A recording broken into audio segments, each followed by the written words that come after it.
The name of God, the most gracious, the most merciful. Praise be to God, and peace and blessings be upon the messenger of God. Welcome, dear viewers, to this second episode of the program The Prophet's Battles. Peace and blessings be. نحن تحدثنا في الحلقة الماضية عن فكرة هل الحق ضعيف فيحتاج إلى جهاد أصلا؟ ورأينا كيف إنه القتال ظاهرة إنسانية عامة ظهرت في كل الأمم في كل الدول في كل الحضارات مهما Upon him, we are still in the introductory episodes where we establish the important principles for understanding the topic of battles. In the previous episode, we discussed the idea that truth is weak and therefore requires jihad. We saw how fighting is a general human phenomenon that has appeared in all nations, in all countries, in all civilizations, regardless of their religions, ideas, or methodologies. There is no state, empire, or civilization that did not begin with a war of independence, a war of liberation, a war of establishment, and its end was also a war called a war of collapse, demise, or the end. Today, we will discuss a topic that is often raised: did Islam spread by the sword? In reality, the vast majority, I don't say all, but the vast majority of those who say that Islam spread by the sword mean that Islam forced people to embrace it under the threat of the sword. Well, this is the meaning that reaches the listener. This meaning that reaches the listener is, in fact, completely contradictory. The nature of Islam and the nature of history mean that the idea of forcing people to convert to Islam is simply a historical myth, according to historians. We could fill an entire book with the words of non-Muslim historians alone who confirm that Islam never forced anyone to embrace it. Some Orientalists, like Thomas Arnold, even wrote a book tracing the spread of Islam throughout the world, from Andalusia to Malaysia, Indonesia, the Turkic republics, the Arabian Peninsula, and Africa. This book traces the spread of Islam across the globe and details how this spread was never through coercion. This book, translated and widely available, is called The Call to Islam, a study in the history of the spread of the Islamic call. Its author, Thomas Arnold, died approximately 100 years ago. Therefore, it is more important than trying to respond to this attack. Let us establish principles for dealing with any attack or any doubt raised against it. First, we must pause and consider whether this attack or this doubt is truly a doubt. Often, my friends, an attack is launched against something, an idea, or a principle, and the principle or the idea itself may be correct. The principle may be sound, and it may be natural, commonplace. However, the tone of attack instills in the listener's mind, or in the reader's mind if you are reading from a book, that this matter is wrong or bad, meaning it must be disavowed. This is the first mistake a Muslim makes. In fact, the first mistake any rational person makes is surrendering to the idea of doubt or the idea of attack and beginning to search for a defense, meaning they begin to search for an answer, while the attack itself may be false and wrong, and the idea being attacked may be a natural, sound, and correct idea. For example, this doubt, which is the doubt that Islam spread by the sword, the line of thinking regarding this question should be: is spreading by the sword wrong in the first place? We must examine it, because if spreading by the sword is something correct, natural, or self-evident, then what other nations spread their ideas by the sword? If spreading by the sword is wrong, then what is the correct way to spread? And what other nations followed this correct way? We must think in this way. Do you know, my dear listener, that most specialists in addressing doubts, they arrive at this amusing conclusion: that this attacker or this critic is attacking Islam based on a sound, natural, and self-evident principle found in all nations, even the nation to which he belongs. Often, he and his nation are themselves أمته التي ينتمي implicated in the very crime, error, and الجريمة والخطأ sin he attributes to Islam. For example, the issue of Islam spreading by the sword. When we examine this, the matter is as follows. First, you will find that the Sharia, the religion, the Quran, and the Sunnah do not contain the principle of forcing anyone to convert. Second, there is the opposite to the prohibition against forcing anyone to convert, and the verse you all know, there is no compulsion.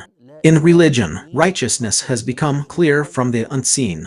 Perhaps many do not know that this verse was revealed concerning some of the Ansar helpers who had their children raised in Judaism before Islam. As you know, it sometimes happens in our villages and in weak societies that a man's children die and a woman's children die, so she looks to God and decides whether to dedicate the child to a mosque or a church, or to name him after a righteous saint. Go to the grave of so-and-so. Some of the Ansar helpers had their children raised in Judaism before Islam. When Islam came and these Ansar embraced it, they wanted to force their children to leave Judaism and enter Islam. So the verse was revealed, there is no compulsion. In religion, righteousness has become clear from the unseen. 2:256. This verse was revealed to prevent the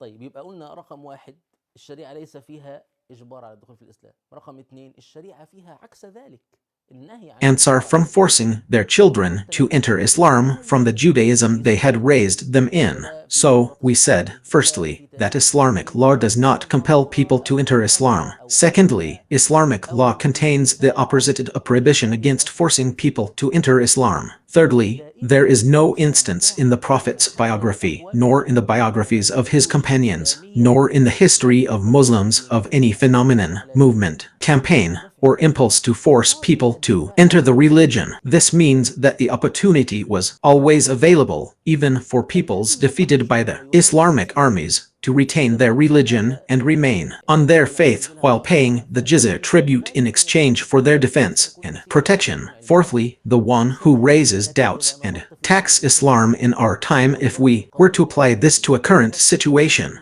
you will find that most of those who speak about this will be either Christian or secular. If you look at Christian texts, secular laws, or the history of Christianity and secular states, if you examine these ideas theoretically or practically in texts or history, Christian texts or secular laws, Christian history and secular history, you will find the phenomenon of their spread by the sword extremely strong and clear. For example, Christianity permits the killing of everyone in wars, including women, children, and even animals. For example, in the Gospel of Matthew, it says, "Do not think that I have come to bring peace to the earth. I have not come to bring peace, but a sword." For example, in the Gospel of Luke, it says, "But those enemies of mine who did not want me to reign over them, bring them here and kill them in front of me." For example, in the first book of Samuel, it says, "Do not spare them, but put to death men and women, children and infants, cattle and sheep, and even donkeys, even animals, even children and infants, even women." The history of Christianity is full of such phenomena and full of massive campaigns, organized and centuries-long forced conversions to Christianity, such as the Inquisition in Europe, the Inquisition in Andalusia after its conquest by the Spanish, and the Christianization campaigns in Africa and Asia. These are undeniable historical phenomena. They sought to force people to convert to Christianity through violence and coercion, as well as through enticement and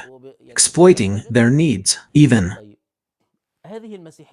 secularism, if the one raising this objection is a secularist, only emerge under the sword. Our Arab and Islamic countries didn't have secularists until they were under Western occupation. Secular states that reject Human history. A prime example is the Soviet Union. The communist states that persecuted religion and strived to eradicate it from people's hearts. Centuries of massacres ensued, and China still forces Uyghur Muslims in Turkestan to abandon Islam and embrace communism, teaching them the principles of the Communist Party in prisons. This is a truly horrific issue. You can research it. Even secularism, the secular West, the West, that appears adorned and dazzling and doesn't force anyone to change their religion, is in reality no different from communism except in this superficial veneer. These Western armies that went to Africa and Asia and occupied them, and those that followed, what were their slogans? Spreading democracy, defending human rights, and liberating peoples. Okay, fine. How did these armies spread their principles? Didn't they spread them by the sword, by cannons, by bombs, by planes, missiles? The point I want to emphasize here is, let's establish principles to confront any doubts presented to us. Let's summarize it in 5 steps. The first step is to pause and reflect. Is this truly a doubt? If someone attacks us, is this attack justified?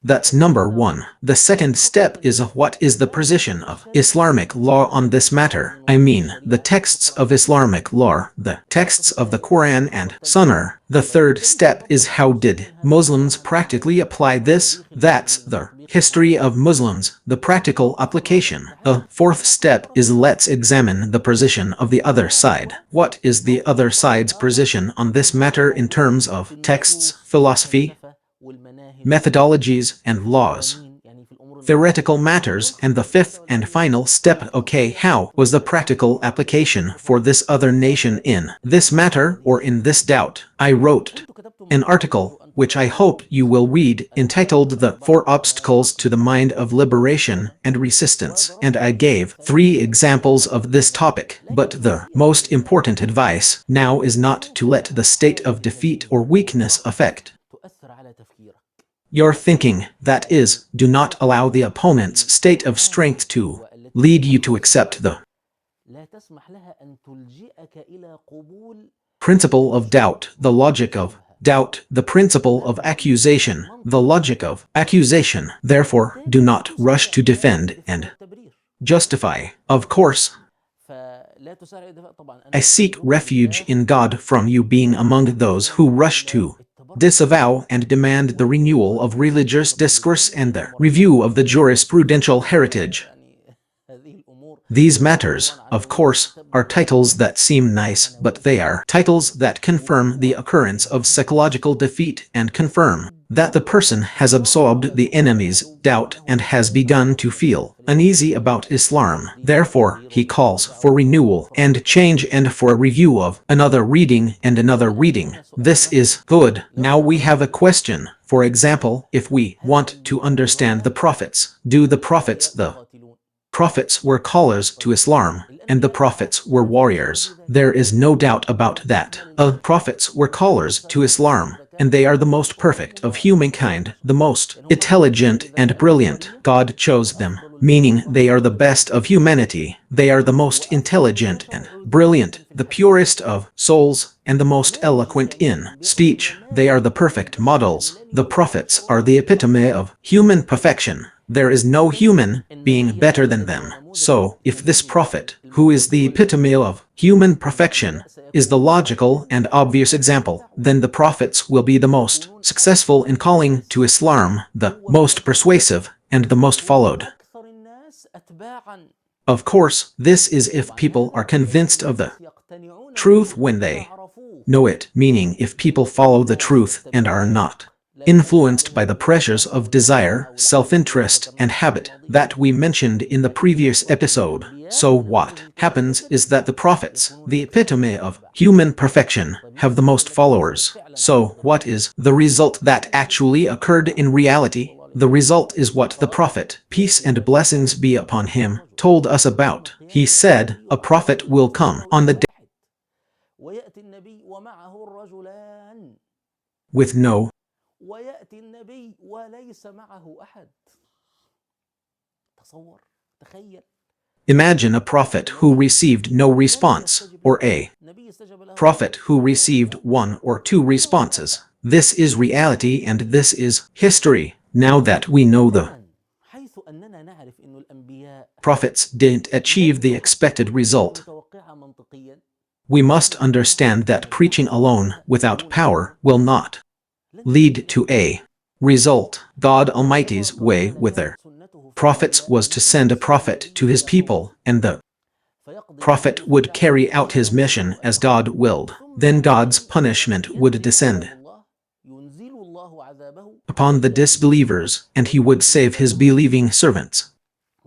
God Almighty mentioned examples of this, saying, "So we seized each of them for their sin. Of them were some upon whom we sent a storm of stones, and of them were some who were seized by the blast, and of them were some whom we caused the earth to swallow, and of them were some whom we drowned, and Allah would not have wronged them, but they were wronging themselves." This practice continued until the time of Moses and the destruction of Pharaoh. Then God Almighty commanded the nation that followed the prophet to strive in the cause of truth and to support him. God's victory will be granted to them if they strive and exert themselves, but if they become complacent, lazy, and negligent, God will decree for them the humiliation of defeat and will remember their weakness, even if they are closest to God, even if they are Muslims and their enemies are pagans. This was the case with the children of Israel after the drowning of Pharaoh. God, blessed and exalted is he, commanded them to work and to strive in the cause of their message. If they worked and strove, they would be victorious.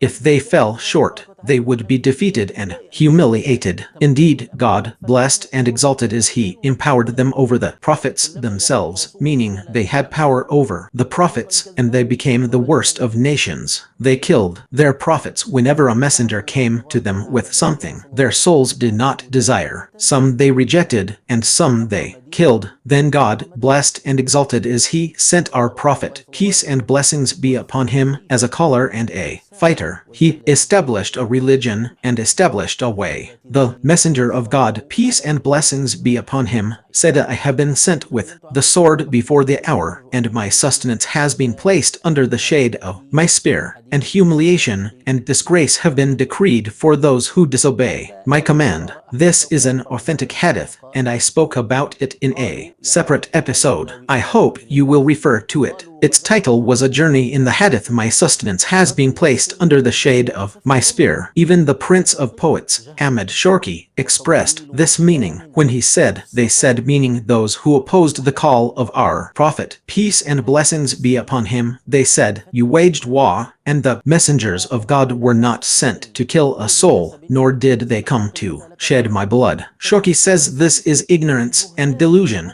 mere wishful thinking, and sophistry. Evil, if met with good, becomes unbearable, but if met with evil, it is eradicated. Now, the question arises, if Islam did not spread by the sword, then what is the meaning of jihad? What is the meaning of the Islamic conquests? Why were there Islamic conquests? The answer, my dear brother, in short, is that we must differentiate between the spread of Islam and the expansion of the Islamic State. The spread of Islam did not occur because Muslims forced anyone under threat of the sword. This did not happen. However, the expansion of the Islamic State was كل الدول، كل الممالك، كل الحضارات. يعني المسلمون لم يستعملوا السيف في إجبار أحد على دخول الإسلام، لكن استعملوه لا شك في الانتقال من الاستضعاف إلى التمكين، في الانتقال من الدعوة إلى الدولة، في الانتقال من الدولة إلى القوة. By the sword, because the Islamic State, like all states, all kingdoms, all civilizations, was in this respect. That is to say, Muslims did not use the sword to force anyone to enter Islam, but they undoubtedly used it in the transition from weakness to empowerment, in the transition from a call to a state, in the transition from a state to a global superpower. Likewise, the sword was used in liberating peoples and in lifting oppression from them. Therefore, when we examine Islam, we find that jihad was ordained for two major purposes. Take us out of this city of oppressive people and appoint for us from yourself a protector and appoint for us from yourself a helper. Quran 975. Jihad is for the protection of Muslims and to elevate them from weakness, enslavement, and oppression to strength and status. Muslims without power have no place in the world. He who cannot defend himself cannot decide anything, neither for himself nor for others. He who chooses to be weak chooses to be prey to the strong around him. The second reason for jihad remains the same as the first, of protecting Muslims. The second reason is rescuing the weak and oppressed. Therefore, Islam is an enemy of all tyrants and despots, and this is what our forefathers, the ambassadors of jihad throughout our history, understood. For example, our master Rabbi Ibn Amir said Rustam, the Persian commander, before the Battle of Qadisiyah, said to him in strong terms, God has sent us to bring those who wish to be freed from the worship of men to the worship of God, the Lord of mankind, from the narrowness of this world to the vastness of this world and the hereafter, and from the injustice of religions to the justice of Islam. Muslims are enemies of every tyrant, enemies of every despot. Muslims are supporters of every oppressed and persecuted person. Muslims are a project of liberation for themselves, and a project of liberation for all of humanity. This moral message of Muslims is unique to them, my friends. If the West were sincere in saving peoples from tyranny, and mobilized its armies to rescue the weak and the Muslims, this would be one of its greatest merits. Whether in Syria or Palestine, if the West were truly ethical and mobilized its armies to liberate peoples and lift injustice, this would be a great thing. Indeed, if it did so, people would embrace secularism and liberalism. Influenced by these Western morals and sacrifices, you find people yearning and longing for the West to be truthful in its claims and come to remove Bashar, or to save the Muslims in Burma or Turkestan, or to restrain Israel's hand. But the West does not do that. The West only trades on the beautiful meaning. Therefore, you will find that the Prophet and his companions were the ones who acted in this moral sense. If we study the biography of the Prophet,